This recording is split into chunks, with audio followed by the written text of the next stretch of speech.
같이 한번 인사하겠습니다. 가족으로 이렇게 모인 우리 가족들도 있는데, 자, 같이 한번 인사합니다. 특별히 축복합니다. 하나님의 이름으로 축복합니다 하고, 네, 또 한 번 더 우리 인사합시다. 새해 하늘의 복 많이 받으시길 바랍니다 하고, 네, 감사합니다. 네, 비전 노래도 같이 인사 감사합니다. 영어부실에서도 감사합니다. 하나님의 보배로운 백성답게 자존감을 높이라라는 제목으로 말씀을 전하겠습니다. 우리나라에 처음 복음이 들어오게 되었을 때 왕손, 왕의 그 손자죠, 왕손의 마부가 예수를 믿게 되었습니다. 자기가 예수를 믿어보니까 너무너무 좋은 거예요. 그래서 이 예수를 전해야 되겠는데, 자기는 쌍놈이고 참 주인 양반에게 이걸 소개할 기회가 거의 없었습니다.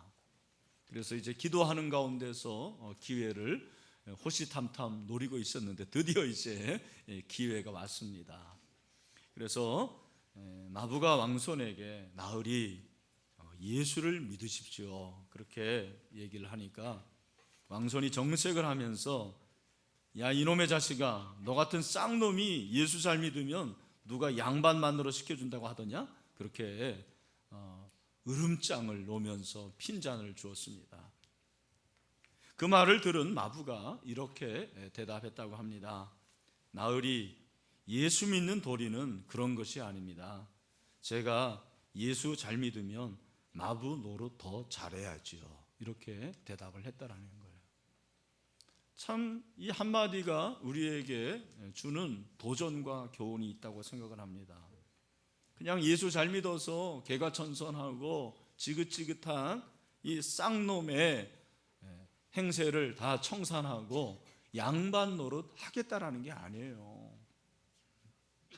내가 정말 예수 믿어서 이제 하나님의 보배로운 백성이 되었기 때문에 더 주인을 잘 섬기고 삶의 예배로 하나님께 영광을 돌리겠다라는, 참 이 믿음이 얼마나 귀한 믿음입니까? 여러분, 이게 바로 하나님의 백성으로서의 자존감 아닐까요? 비록 양반도 아닌 쌍놈으로 태어나서 마부에 불과하지만 결코 열등감을 갖거나 불평하지 않고 자신의 현재에 감사하는 거죠. 그리고 자신의 가치를 인정하는 거죠. 자신의 존엄성을 인정하고, 그리고 최선을 다하는, 바로 이것이 자존감이에요. 오늘 저와 여러분에게 이런 자존감이 있는지 한번 자문해 봤으면 좋겠어요. 내가 그리스도인으로서 하나님의 백성답게 그렇게 자존감을 가지고 살아가고 있느냐? 여러분, 자존감이 뭔가요? 자존감이라는 것은 스스로를 존귀하게 여기는 거예요. 스스로를 존귀하게 여기는 거. 한번 답. 스스로를 존귀하게 여기는 마음. 여러분 스스로를 존귀하게 여기십니까? 가치 있게 여기십니까? 자존감 있는 사람들이에요. 여러분, 자존감과 좀 유사하지만 다른 것이 있는데, 자신감이고요, 또 하나는 자존심이라는 거예요. 이게 서로 다릅니다. 자신감이라는 것은 자신을 믿는 믿음을 말하는 것입니다. 여러분, 자신감이 있다고 해서 자존감이 높은 건 아니에요. 자존심이라는 것은 우리 남성들 그래도 자존심 있지 않습니까? 뭐니 해도 내가 이것만은 내 마지노선이다. 그게 자존심인데, 자기 몸이나 품위를 스스로 높게 가지는 마음이 바로 자존심이에요. 여러분, 자존심이 높다고 해서 또 자존감이 높은 것도 아니죠. 오늘 우리가 정말 그리스도인으로 가져야 할 것이 무엇이냐면, 물론 자신감도 필요하고 자존심도 필요하지만 정말 중요한 것은 자존감이에요. 자존감은 타인에게 인정받지 않아도 상관없어요. 타인이 나를 인정해 주지 않아도 내 스스로가 내가 가치가 있다고 여기는 거죠. 그게 자존감이라는 거예요. 그래서 이 자존감은 높으면 높을수록 좋은 거예요. 특별히 여기 다음 세대들이 있는데 저는 여러분들이 그리스도인으로서 보배로운 하나님의 백성으로서 자존감이 높여지기를 주님의 이름으로 축원합니다. 여러분, 이 신명기는 출애굽한 이스라엘 백성이 가나안 땅에 들어가기 전에 하나님께서 그들을 교육한 교육 백서라고 생각하시면 됩니다. 40년 동안 광야에서 고생하다가 이제 약속의 땅에 들어가는 거죠. 그 약속의 땅에 들어가기 전에 하나님께서 오리엔테이션을 하셔야 돼요. 여러분, 대학에 들어가면 오리엔테이션 하잖아요. 마찬가지로 그들이 이제 가나안 땅에 들어가려면 거기서 어떻게 살아야 되는지를 하나님께서 교육을 시켜주시는 거예요. 오리엔테이션. 그 오리엔테이션의 내용이 신명기에 기록이 되어 있습니다.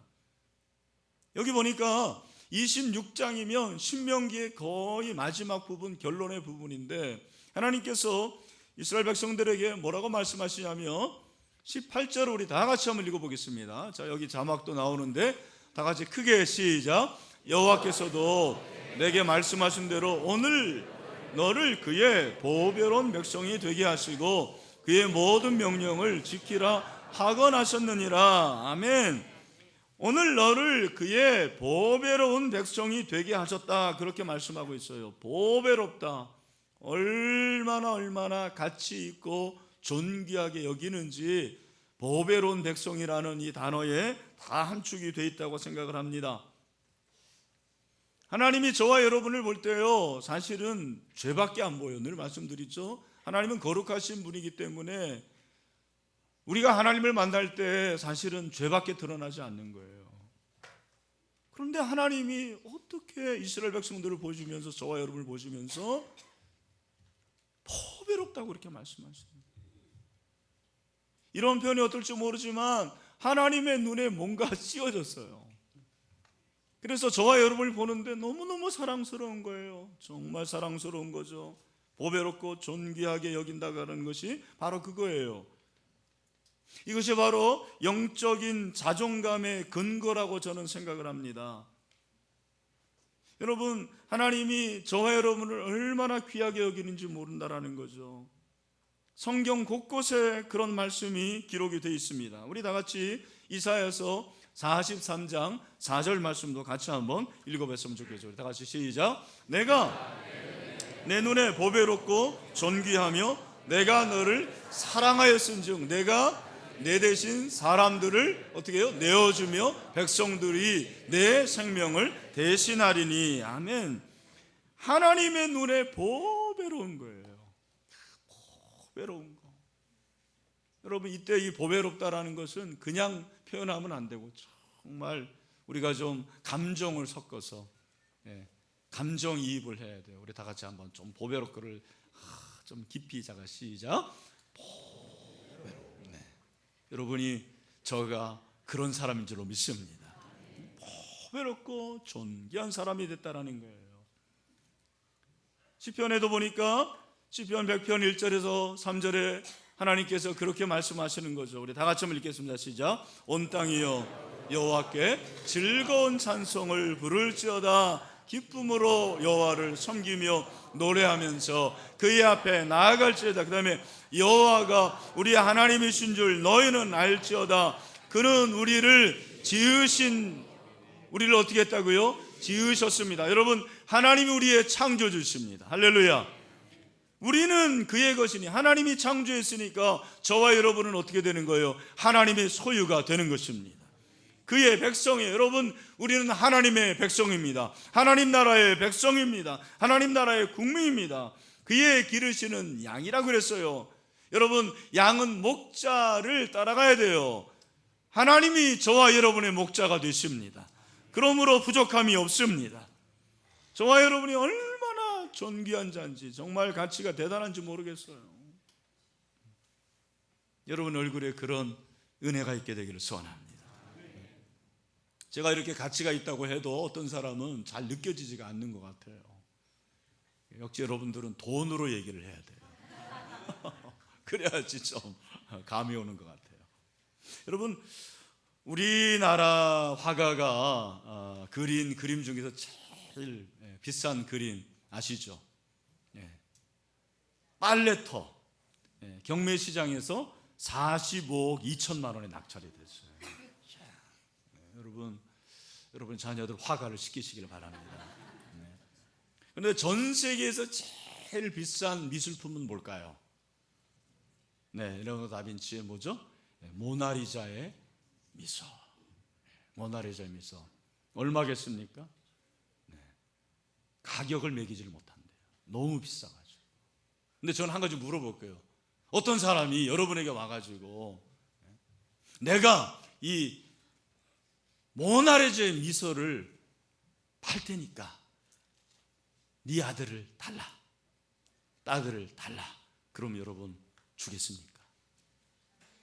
여기 보니까 좀 갈등하시는 분들이 있네요. 저는 안 줍니다. 안 팝니다. 아무리 비싸도 내 아들, 내 딸만큼 그렇게 비싸겠습니까? 하나님은 그의 하나밖에 없는 아들을 저를 구원하시기 위해서, 여러분을 구원하시기 위해서 내어 주셨습니다. 이게 웬 사랑이죠? 이게 가능한 얘기입니까? 그렇다고 우리가 그럴 만한 가치가 있느냐? 아니죠. 우리는 늘 짓는 게 죄밖에 없고 늘 어리석고 참 얼마나 불안하고 정말 소망이 없는 자들입니까? 우리가 구원받을 자격이 손톱, 여기 새끼손가락만한 손톱만한 그런 자격도 없는데 하나님께서 저와 여러분을 사랑하셔서 하나밖에 없는 아들 예수 그리스도를 내어주시기까지 그렇게 사랑해 주셨습니다. 이것이 복음이에요. 놀라운 일이죠. 그러므로 저와 여러분은 하나님이 지으신 작품인 거죠. 에베소서 2장 10절에서 사도 바울이 그렇게 말을 하고 있습니다. 우리 다 같이 한번 크게 읽읍시다. 시작. 우리는 그가 만드신 바라 그리스도 예수 안에서 선한 일을 위하여 지으심을 받은 자니 이 일은 하나님이 전에 예비하사 우리로 그 가운데서 행하게 하려 하심이니라. 아멘. 여러분 한 사람 한 사람은 저 마트에 그렇게 수없이 쌓여져 있는 그런 상품들이 아니에요. 여러분은 그냥 길거리에 돌아다니는 나뒹구는 그런 돌이 아니에요. 이 세상에서 유일한 하나님의 작품임을 믿으시기를 바랍니다. 여러분 여기 부모들 많은데 부모가 돈이 많아서 부모입니까? 나이가 많아서 부모가 되는 것입니까? 높은 지위에 앉았다고 해서 부모가 되는 것입니까? 그렇지 않습니다. 부모는 부모의 존귀함이 있어요. 부모는 부모로서의 자존감이 높아야 돼요. 여러분 정말 부모라면은 누가 부모입니까? 자식이 와서 아빠 인생이 뭐예요? 그러면은 한마디 해줄 수 있는 그 사람이 아빠죠. 그게 진짜 부모 아니겠습니까? 근데 여러분의 자식이 아빠 인생이 뭐예요? 그러면은 야 임마 나도 몰라 너 한번 살아봐. 그렇게 말한다면 그건 정말 너무 불행한 일이에요. 여러분 인생이 뭐죠? 우리 자녀 오늘 기도하셨는데 여러분 인생이라는 것은 하나님을 기쁘시게 하는 것이 우리 인생의 목적입니다. 하나님을 기쁘시게 하는 거예요. 여러분 오늘 여러분의 모든 삶을 통해서 하나님을 기쁘시게 할 수 있게 되기를 축원합니다. 하나님을 기쁘시게 하는 거예요. 하나님께서 내게 주신 모든 것들 그것을 감사함으로 여기면서 정말 하나하나에 최선을 다하는 분투함이 있는 게 인생 아니에요? 우리가 그렇게 살아가고 있잖아요. 그걸 보여주고 있잖아요. 여기 어머니들 많은데 우리 어머니들 강남 엄마처럼 그렇게 살려고 하지 마세요. 강남 엄마처럼 그렇게 교육하려고 하지 마세요. 강남 엄마는 강남 엄마예요. 여러분들은 강남 엄마들이 아니에요. 제가 아는 목사님 중에 한 분은 아들하고 딸 다 공교육을 안 시켰습니다. 다 홈스쿨링 시켰어요. 근데 평신도들이 와가지고 그렇게 얘기했는데 목사님 정말 용기가 대단하십니다. 어떻게 자녀를 학교를 안 보냅니까? 그러면은 목사님 뭐라고 얘기했는지 아십니까? 아니 집사님 지금 학교가 얼마나 위험한 거 아시죠? 근데 어떻게 애들을 학교를 보내요? 집사님 정말 용기가 대단하십니다. 그렇게 얘기합니다. 여러분, 저는 그렇다고 해서 여러분이 지금 자녀들 다 이제 자퇴시켜가지고 그렇게 하라는 얘기는 안 해요. 여러분 학교 보내세요. 그러나 중요한 것은 여러분이 자존감을 가지고, 정말 강남에 간다고 다 여러분 자녀들을 강남으로 보내지 마세요. 여러분의 자녀들 뭐 어디가 좋으면은 다 거기로 보내고 그러지 마시고요. 독산동을 오시길 바랍니다. 독산동을 오면 저는 그건 말리지는 않겠습니다만, 그게 부모의, 엄마의 자존감이 아닌 것 같아요. 여러분, 하나님의 보배로운 백성은 하나님의 보배로운 백성으로서의 자존감이 있어야 됩니다. 자존감. 하나님의 보배로운 백성이 모인 곳이 바로 교회예요. 잘 들으세요. 여러분, 교회가 이렇게 건물이 아니에요. 우리는 교회 하면 건물로 생각하는데 성경이 말하는 교회는, 한번 따라합시다. 교회는 사람이다. 교회는 뭐라고요? 사람이 교회예요. 하나님의 부름을 받은 자들, 저와 여러분이 바로 이 모임이 교회인 줄로 믿습니다. 그러니까 우리가 교회에 대한 자존심을 가져야 돼요. 내가 하나님의 부름을 받은 백성이기 때문에 그렇게 하나님의 부름을 받은 것에 대한 자존감이 높아야 돼요. 여러분에게 이런 자존감이 있습니까? 저는 지금까지 52년, 53년을 교회를 다니고 있지만 얼마나 교회를 사랑하는지 몰라요.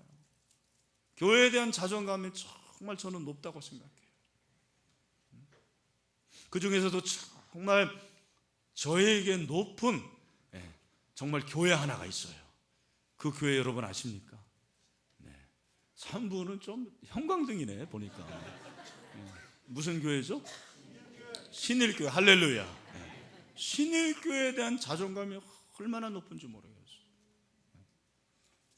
여러분, 저희 교회는 골목 안에 이제 100m 안에 들어와 있잖아요. 근데 저희 교회에 이제 처음 오신 분들이 많이 놀라는 게 뭐냐면, 어떻게 이런 곳에 이런 교회가 있죠? 이런을 잘 해석을 하시기 바랍니다. 지금은 내비게이션이 있어서 잘 찾지만요, 제가 처음 부임했을 때는 강사들 중에서 요 앞에 왔으면서도 교회를 못 찾는 거예요. 어떻게 그러면서 강사라는 줄 모르겠어요. 그래서 제가 이제 설명해 줍니다. 이렇게 해서 오세요. 바로 여기였네요. 우리는 익숙하잖아요. 그러나 처음 온 사람들은 신일교회 잘 안 보여요.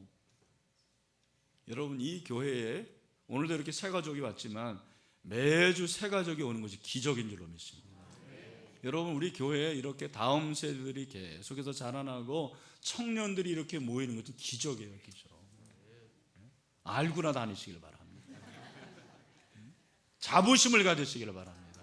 자존감이 높아야 됩니다. 여러분, 제가 가끔 얘기하잖아요.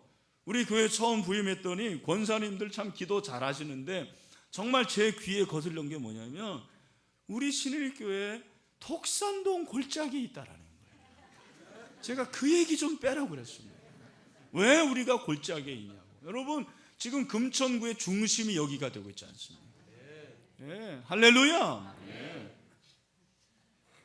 여러분, 저는 정말 제 자랑이 아닙니다. 우리 교회 부임하면서 우리 교회가 그냥 지역교회로 끝날 것이 아니고 한국교회에 영향을 끼치는 교회가 되기를 소원했습니다. 기도해오고 있습니다.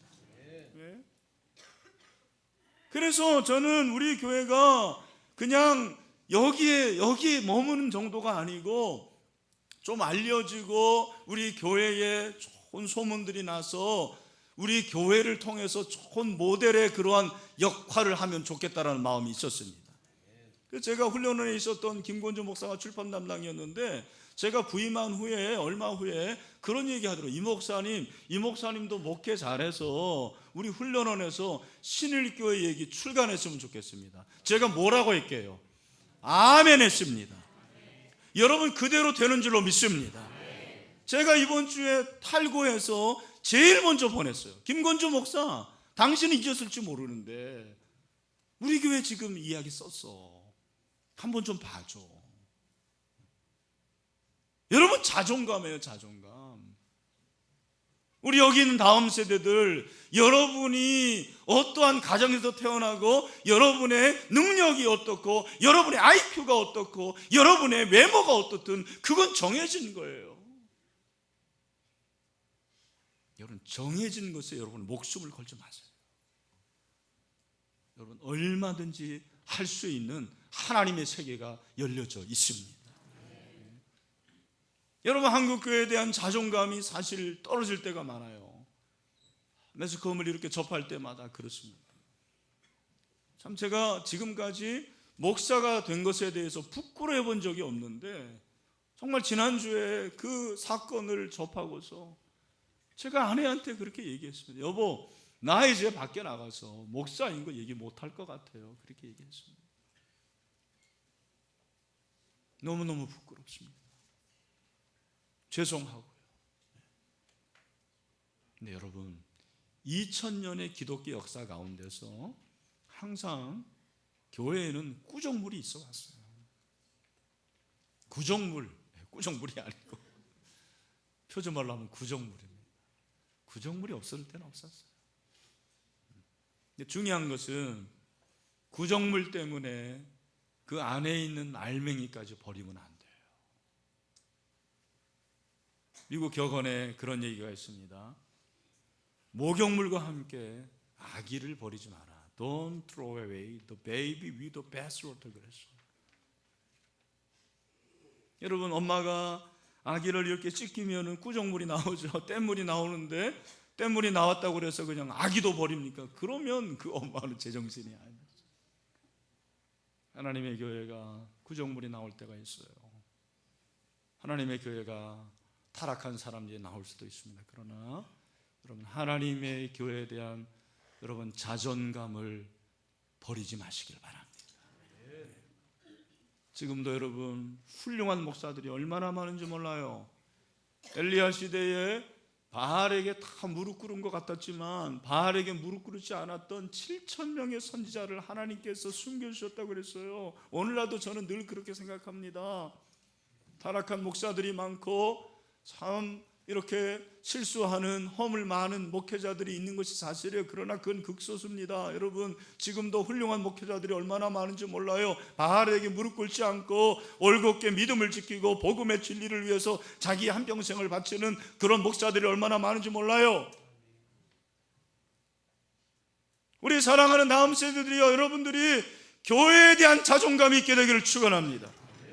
예? 학교에서 예수 믿는 사람 그러면은 못 들고, 밥 먹는데도 식사기도 하나 못 해가지고 뭐 이렇게 해가지고 이렇게, 예? 눈이 왜 그러지? 그러면서, 예, 그러지 마세요. 자신 있게 먹으시길 바랍니다. 자신 있게 식사기도 하세요. 그거 식사기도 하나 못 해가지고 어떻게 예수를 믿으려고 그래요? 그렇게 먹어가지고 참 살이 되겠습니까, 그게? 여러분, 당신의 자존심을 높이시기를 바랍니다. 가치를 소중하게 여기십시오. 내 안에 예수 그리스도가 살아 계십니다. 우리는 하나님의 존귀한 백성들입니다. 백성답게 사시기를 바랍니다. 여러분, 자존감을 높여야 되는데 어떻게 자존감을 높여요? 여러분이 항상 질문하면은 네이버를 찾잖아요. 여러분이 좋아하는 네이버를 나도 찾아봤어요. 어떻게 자존감을 높일 수 있느냐? 그랬더니 여러 가지 답이 나왔습니다. 들어보세요. 자신을 용서하라. 운동을 해서 몸을 만들라. 책을 읽으라. 나가기 싫어도 외출을 계속하라. 주말마다 목욕탕에 가라. 이거는 아마 목욕탕 주인이 얘기한 것 같은데, 다양한 경험을 하라. 그러니까 뭐 알바든 뭐든지 하라는 거예요. 자신을 용서하라. 뭐 여러 가지 방법이 나왔는데, 여러분 기억하십시오. 우리 인생의 답은 어디에 있어요? 인생의 답은 어디에 있습니까?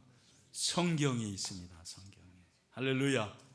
오늘 성경이 뭐라고 말씀하십니까? 16절 말씀 다 같이 한번 비전홀에서도, 영어버실에서도, 3층도, 사무실도, 우리 본당도 다 같이 읽습니다. 시작. 오늘 내 하나님 여호와께서 이 규례와 법도를 행하라고 내게 명령하시나니 그런즉 너는 마음을 다하고 뜻을 다하여 지켜 행하라. 아멘. 여기 보니까 규례와 법도 명령 이러한 모든 것이 하나님의 말씀이에요. 뭐라고요? 하나님의 말씀. 근데 이 하나님의 말씀을 왜 주셨냐면 이것이 그들에게 기준이 되는 거예요. 다시 한번, 그들이 가나안 땅에 살 때 왜 말씀을 들어야 되느냐, 왜 말씀을 지켜야 되느냐, 이것이 그들의 인생의 삶의 기준이 되기 때문입니다. 여러분, 기준을 세우시기를 바랍니다. 근데 그 기준이 높아야 돼요. 기준을 낮게 세우지 마세요. 제발 부탁입니다. 사랑하는 성도들이여, 하나님의 백성들이여, 여러분의 인생의 기준이 높아지기를 축원합니다. 여러분, 기준이 무너지면 막 살아요. 프리패스 라이프, 우리가 어렸을 때 그런 얘기했죠.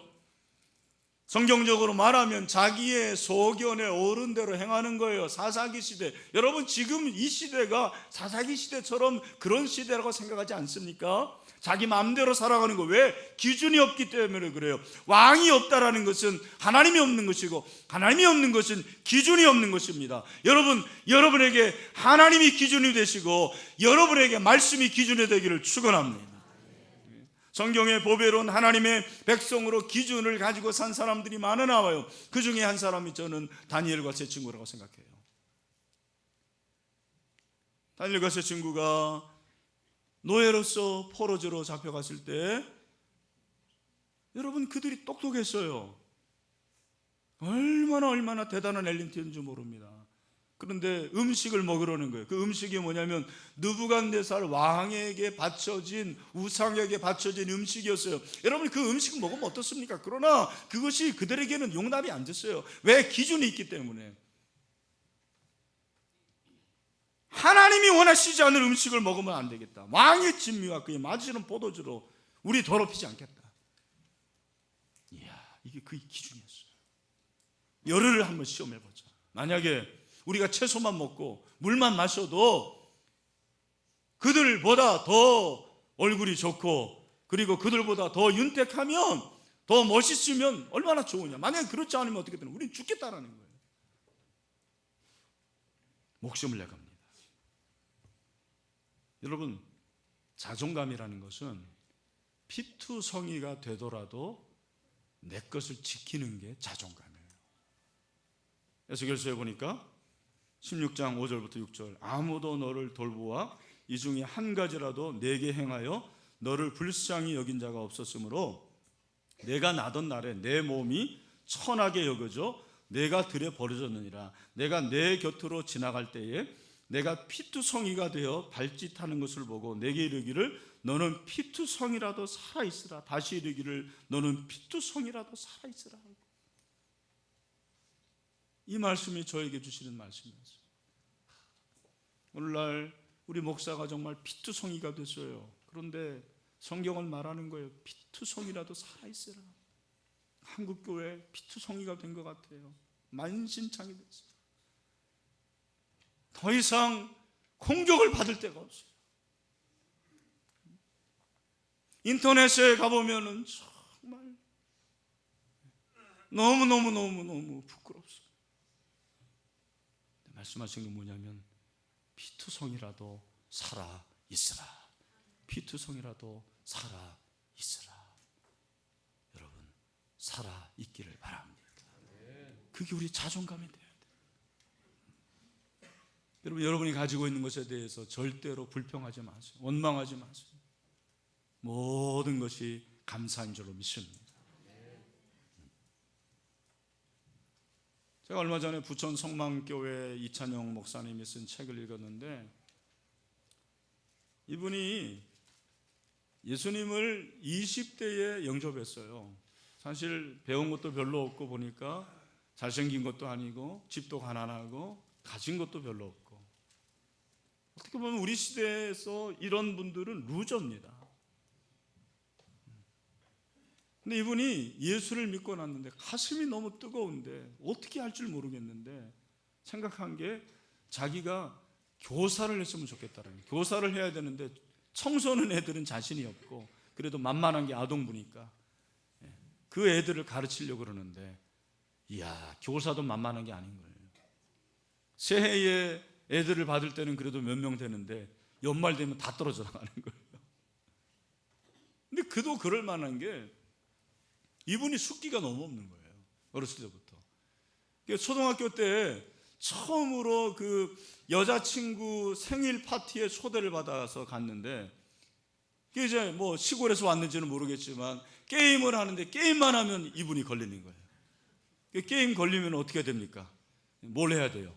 노래를 해야지. 노래. 여러분 노래하잖아요. 근데 이분이 또 노래를 아는 게 없어가지고 그 자리에서 무슨 노래를 불렀냐면 스승의 노래를 불렀답니다.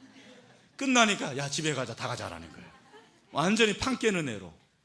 중학교 때는 어떻게 회장이 됐는데 선생님이 의견이 있는 분은 손 들어주시길 바랍니다. 그거만 하라고 그랬는데 그걸 못해가지고 3개월 만에 회장을 내놨답니다. 그렇게 숫기가 없는 거예요. 그러니까 여러분, 이게 좀 교사를 하더라도 큰 리더십 있고 막 이래야 되는데 아이들이 오질 않는 거죠.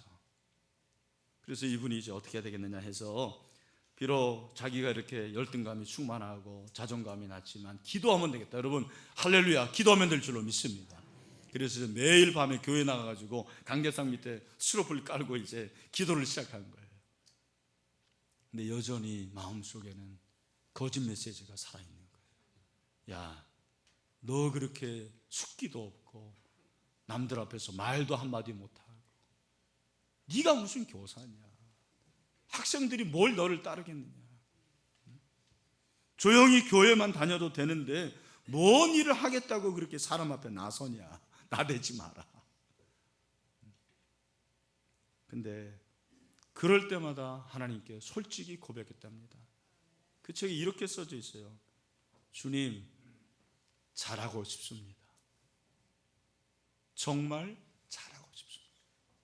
이 기도를 했다면, 주님 잘하고 싶습니다. 정말 잘하고 싶습니다. 얼마나 솔직한 고백입니까?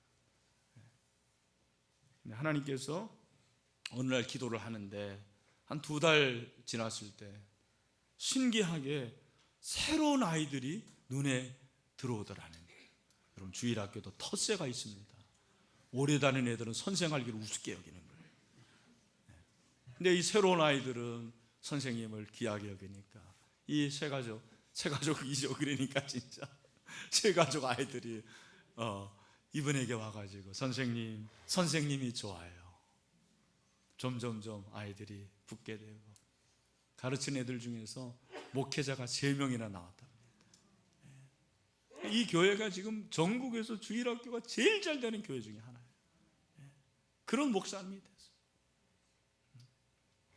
여러분, 내가 숫기가 없고 내가 리더십이 없고 나는 선천적으로 태어난 게 별로다? 아니에요. 여러분은 하나님의 존귀한 백성입니다. 자존감을 가지시길 바랍니다. 아마 우리 청소년들 중에는 거울 보기가 싫은 분들이 있을 거예요. 거울만 보면 너무 솔직한 거야. 이야, 모가지가 길어서 슬픈 짐승이어야 되는데 나는 왜 이렇게 목덜미가 또 두꺼운지 모르겠어요. 그죠? 그리고 이야, 뭐 키도 짝달만한 데가 공부도 좀 잘하면 좋겠는데 공부도 그저 그렇고 친구도 별로 없고 뭐 그런 분들이 있을 거예요. 우리 집안은 이게 집안이 아니라 집구석인 그런 경우도 있고. 여러분 괜찮아요. 예수 믿으시길 바랍니다. 주님 만나면 됩니다. 제가 얘기했잖아요. 예수님을 내주면서까지 여러분 한 분 한 분을 살려주신 거예요. 그러니까 여러분은 가격이 얼마예요? 얼마짜리? 예? 무한대. 무한대도 맞는데 제가 가르쳐 드릴게요. 한번 따라 합시다. 나는 예수님 짜리다. 맞죠? 예, 나는 뭐 100만 불, 뭐 10억 불 짜리가 아니고 저와 여러분은 예수님 짜리인 줄로 믿습니다. 말씀을 맺습니다. 여러분 자존감이 중요한 거예요. 내가 어떻게 태어났느냐, 내가 무엇으로 태어났느냐가 중요한, 이미 결정된 것 때문에 여러분의 목숨을 걸지 마세요. 여기 부모님들도 마찬가지예요. 하나님의 백성이면 되는 줄로 믿습니다. 존귀한 백성이면 됩니다. 기준을 높이 둡시다. 그래서 하나님께서 우리를 향하신 그 뜻이 이루어지기를 소원합니다.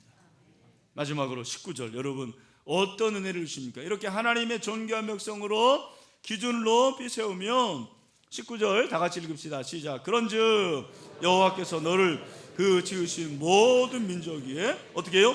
뛰어나게 하고. 첫 번째는 뭐예요? 뛰어나게 하고, 그 다음에 두 번째는 찬송과 명예와 영광을 삼으시고, 아멘. 두 번째, 세 번째는 뭐예요? 그가 말씀하신 대로 너를 내 하나님 여호와의 성민이 되게 하시리라. 아멘. 이런 은혜가 넘치게 되기를 축원합니다. 축원합니다. 기도하겠습니다. 우리 가슴에